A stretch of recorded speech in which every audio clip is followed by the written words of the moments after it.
उस दिन बैंक में बहुत भीड़ थी। कैश काउंटर पर लंबी कतार लगी हुई थी। उस कतार में एक साधारण सी दिखने वाली बूढ़ी अम्मा भी खड़ी थीं।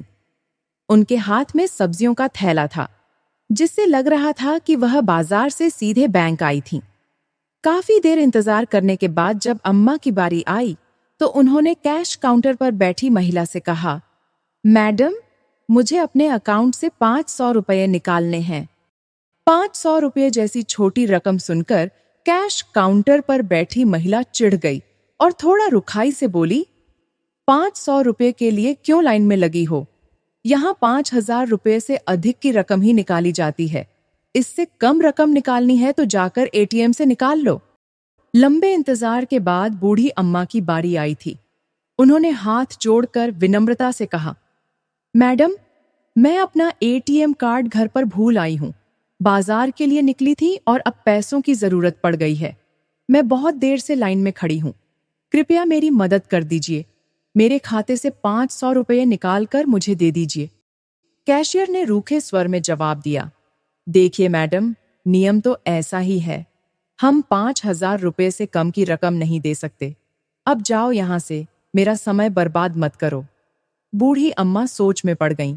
फिर उन्होंने कहा, ठीक है, यदि नियम ऐसा ही है तो मेरे अकाउंट में जितना पैसा है वह पूरा निकाल कर दे दीजिए। कैशियर गुस्से में बोली, ठीक है, और बूढ़ी अम्मा का अकाउंट चेक करने लगी। लेकिन खाते में जमा रकम देखकर उसके होश उड़ गए। बूढ़ी अम्मा के खाते में 25,000 करोड़ रुपए थे। इतनी बड़ी रकम देना उस समय बैंक के लिए संभव नहीं था।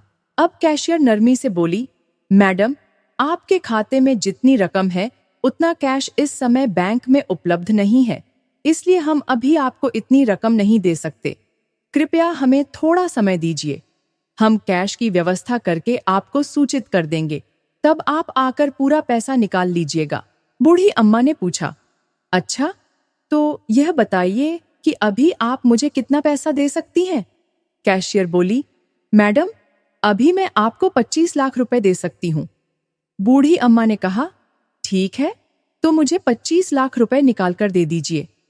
इसके बाद कैशियर ने 25 लाख रुपए पूरे सम्मान के साथ बूढ़ी अम्मा को दिए। अम्मा ने वह पैसे लिए और उनमें से सिर्फ 500 रुपए अपने पास रखे। बाकी पैसे कैशियर को वापस करते हुए उन्होंने कहा, मैडम, अब इन पैसों को मेरे खाते में वापस जमा कर दीजिए।